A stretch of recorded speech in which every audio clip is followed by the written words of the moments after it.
살아계신 주님 감사드립니다. 우리 귀한 날 주시고 아침에 가장 첫 것으로 가장 귀한 것으로 주님께 드릴 수 있도록 우리 모두를 인도하시니 주여 감사드립니다. 하나님 저희가 함께 기도하고 또 주의 말씀 듣고 예배하는 동안에 우리의 심령을 새롭게 하여 주시고 하나님을 향하여 우리 마음이 열리고 또 주의 말씀을 기뻐하여 모두 순종하는 자리까지 나아갈 수 있도록 주님 인도하여 주시옵소서. 주님 이 아침에 예수의 탄생을 우리가 함께 보면서 우리의 마음이 평안하게 하여 주시고 우리의 삶이 예수로 인해 영원히 안전한 삶을 살아갈 수 있도록 주님 인도하여 주시옵소서. 귀한 시간 허락하심을 감사드리며 예수님의 이름으로 간절히 기도했습니다. 아멘. 할렐루야 여러분 반갑습니다. 좋은 아침입니다. 이 아침에 여러분과 함께 예배할 수 있는 것이 큰 기쁨입니다. 우리 오늘 11일째 이제 반이 지나고 있어요. 반이 지나고 있습니다. 기쁜 소식의 전파자로 살라. 우리가 들은 기쁜 소식을 전하는 사람으로 살라라는 주제를 가지고 제가 21일 동안 특세를 하고 있고요. 오늘은 11일째 누가복음 2장 10절에서 11절 말씀을 함께 보도록 하겠습니다.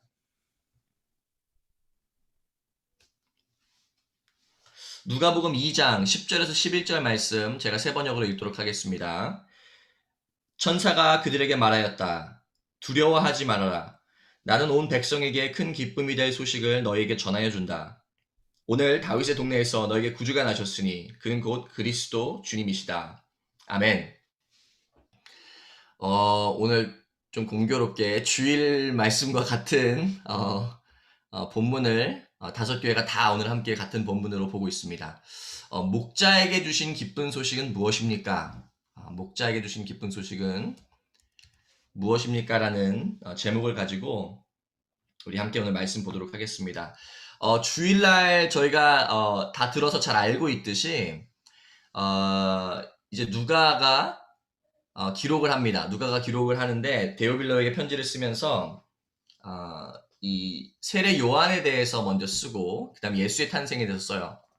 주님께서 탄생하시고 가장 먼저 이 기쁜 소식을 들은 사람들이 목자들이었습니다. 네.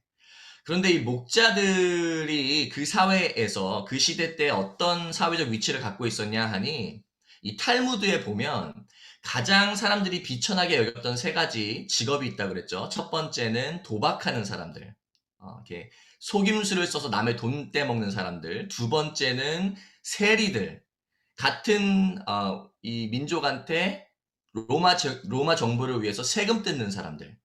그리고 세 번째가 양치기 같은 사람들이었어요. 양치기들은 뭐 속임수를 쓰거나 그런 건 아니었지만 이 밖에서 그냥 양들이랑 같이 먹고 자고 하는 사람들이었습니다. 그리고 뭐 때를 따라서 이동하는 더 좋은 풀밭을 찾아서 이동한 유목민들이었어요. 그렇기 때문에 실제로 겉으로도 더러운 모습이었을 것이고 굉장히 비천하게 여겨진 사람들 중에 한 사람들이었습니다. 실제로 탈무드에 보면 이 뭐 재판하는 자리에서 양치기들의 말은 듣지도 않을 정도로 비천하게 여겨지는 사람들이었어요. 그런데 하나님께서 천사를 보내셔서 이 가장 기쁜 소식을 전해주신 사람이 바로 이 양치기들이에요. 왜 그렇습니까? 왜 그렇습니까? 저희가 잘 알고 있듯이 하나님께서 양치기들에게 가장 좋은 소식을 주셨다는 것은 뭐 여러 가지 이유가 있을 수 있겠지만 뭐 어떤 이런 감성적이나 감정적인 그런 이유들보다도 왠지 왜 그 비천한 사람한테 아름다운 소식을 주는 것이 굉장히 좀 뭔가 좀 아름답지 않습니까? 그런데 이것은 단순히 하나님의 말씀의 성취였습니다. 이사야서 61장 말씀에 보면 하나님께서 벌써 가난한 자에게 가장 아름다운 소식을 주겠다라고 예언하셨어요. 그리고 하나님께서 양치기들에게 가장 아름다운 소식을 실제로 주십니다. 뿐만 아니라 이 세상에서 가난한 우리에게 우리가 뭐 돈이 없어서 사회적인 지위나 뭐 이런 게 없어서 가난한 것이 아니라 우리는 벗어날 수 없는 죄 가운데서 살고 있기 때문에 가난한 사람들이에요. 그런 가난한 우리에게 소망 없는 우리에게 아름다운 소식을 주신 것. 이것은 말씀의 성취란 말이에요. 말씀의 성취. 하나님의 구원의 계획이 가장 가난한 사람들에게 가장 아름다운 소식을 주시는 것. 이것이 하나님의 마음이고 의도였고 태초부터 있었던 계획이었어요. 네. 이것을 볼 때 우리가 말씀의 성취가 된 것을 볼 수가 있습니다. 이 천사들이 목자들이 가서 처음 외친 메시지가 뭐냐면요. 더없이 높은 곳에서는 하나님께 영광이요. 땅에서는 주님께서 기뻐하시는 사람들에게 평화로다. 평화를 외친 거예요. 평화. 우리가 이 본문을 공부하면서 같이 말씀을 들으면서 단순히 예수님이 여러분 삶의 평화입니다. 여러분의 어지러운 삶을 평화롭게 하실 것이고 좀 힘든 상황이 있으면 평화를 주시는 분이 바로 예수님이세요. 이런 식으로 표면적인 평화만 생각을 한다면 이것은 말씀을 잘못 생각하는 거예요. 여기서 하나님께서 외치시는 평화는요. 하나님과 인간 사이에 다시 나아갈 길이 열렸다는 거예요. 다시 연합할 길이 열렸다는 것이 이것이 평화입니다. 나아갈 수 없었던 길이 열린 것이 평화예요. 그래서 이 평화로 말미암아 This is the peace. Among all the pieces that we talk about in the world, this is the peace. 그리스도인들에게는요. 이 평화로 말미암아 우리 삶이 안전할 수 있는 거예요.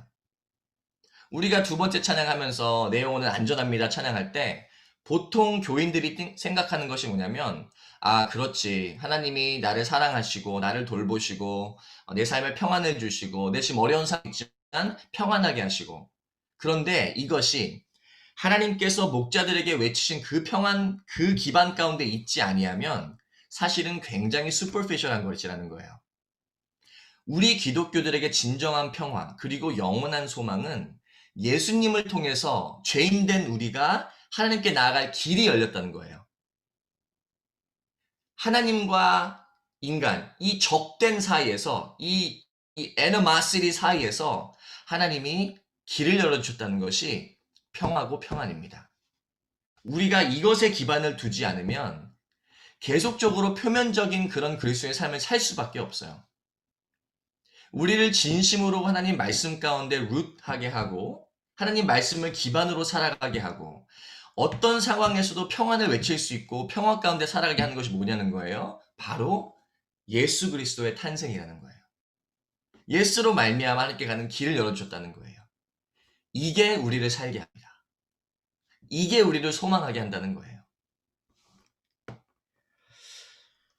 뿐만 아니라 이 비천하게 불렸던 목자들, 양치기들 아닙니까? 근데 신약에 보면 예수님을 목자라고 부르는 경우가 굉장히 많습니다. 뭐 구약에도 그렇죠. 시편 23편을 봐도 그렇고 여호와는 나의 목자시니 예수님을 선한 목자라고 표현합니다.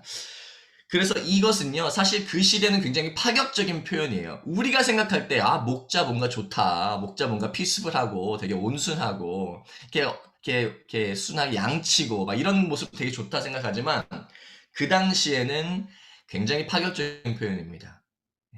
감히 구세주를, 하나님을 목자 정도로 표현한다는 것. 그런데 이 성경이 예수님을 양치기라고 표현하면서요. 예수님 어떤 분이라고 표현하냐면 그는 100마리 양이 있어도 잃어버린 한 마리를 찾으시는 분이라고 말합니다. 그리고 모든 양들을 이름으로 아시는 목자라고 표현해요. 그리고 양들을 위해서 목숨을 내어놓으시는 분이라고 표현합니다. 과연 그 시대에 어떤 양치기들이 100마리 양이 있는데 잃어버린 한 마리를 위해서 목숨을 내놓겠습니까? 과연 어떤 양치기가 양 한 마리 한 마리를 이름으로 아시겠습니까? 알겠습니까? 그리고 오늘 말씀은요. 이 한낱 베들레헴이라는 작은 동네의 양치기들이 진짜 목자를 만나는 모습을 보여주고 있는 거예요. 진짜 선한 목자. 이 목자들이 기쁜 소식을 듣고 그냥 그렇구나 하지 않고 야 우리 빨리 가보자. 빨리 가서 한번 확인해 보자. 라고 급히 갔다고 성경이 기록하고 있어요. 급히 갔다고 성경이 기록하고 있습니다. 그리고 나서 구유의 사인 또 이 포대에 쌓인 구유에 눕혀진 아기를 발견합니다. 얼마나 이게 뭐 그때 사람들은 몰랐을 수도 있지만 지금 우리가 말씀을 읽는 우리에게는 너무나도 아름다운 모습이에요. 작은 동네 양치기들, 비천한 사람들이 진짜 목자를 만나는 이 아름다운 그림. 이 하나님의 아들이 비천한 나의 모습을 공감하시고 가장 선한 존재로 사셨다는 것, 이것이 성경적입니다. 하나님은 똑같이 우리의 몸을 입고 이 땅에 오셔서 우리가 겪는 유혹이나 어려움들을 다 경험하셔서 우리와 공감하지 못하시는 분이 아니라는 거예요. 그런데 유일하게 다른 점이 뭐냐면 그분은 죄가 없으셨다는 겁니다. 네, 그래서 이 죄인된 우리의 삶에도 죄 없으신 온전한 인간으로 이 땅에 오셔서 구원의 길, 평화의 길을 열어주신 예수는 오늘도 우리에게 가장 아름다운 소식인 거예요. 그래서 예수의 탄생의 메시지는 크리스마스 때만 잠깐 듣는 그런 이야기가 아니라 우리의 삶에서 가장 귀한 메시지라는 거예요. 사랑하는 성도 여러분, 두려워하지 말아라. 나는 온 백성에게 큰 기쁨이 될 소식을 너에게 전하여 준다. 오늘 다윗의 동네에서 너에게 구주가 나셨으니 그는 곧 그리스도 주님이시다. 그 누구도 상상할 수 없던 방법으로 하나님께서 구원의 길을 여셨다는 것, 평화를 선포하셨다는 것, 이것이 오늘을 사는 우리에게도 평안이고 우리가 영원히 안전할 수 있는 이유인 줄 믿습니다. 우리 시간 그 두 번째 찬양 한 번 더 찬양하고 그리고 함께 기도하도록 하겠습니다. 이 시간 우리가 이 찬양할 때에 예수께서 허락하신 그 평안을 생각하면서 그 온전한 그 어티메트한 평화를 주신 주님께서 우리의 삶을 계속 평안하게 안전하게 이끌어 가실 수 있는 분이심을 우리가 함께 믿음으로 선포합시다.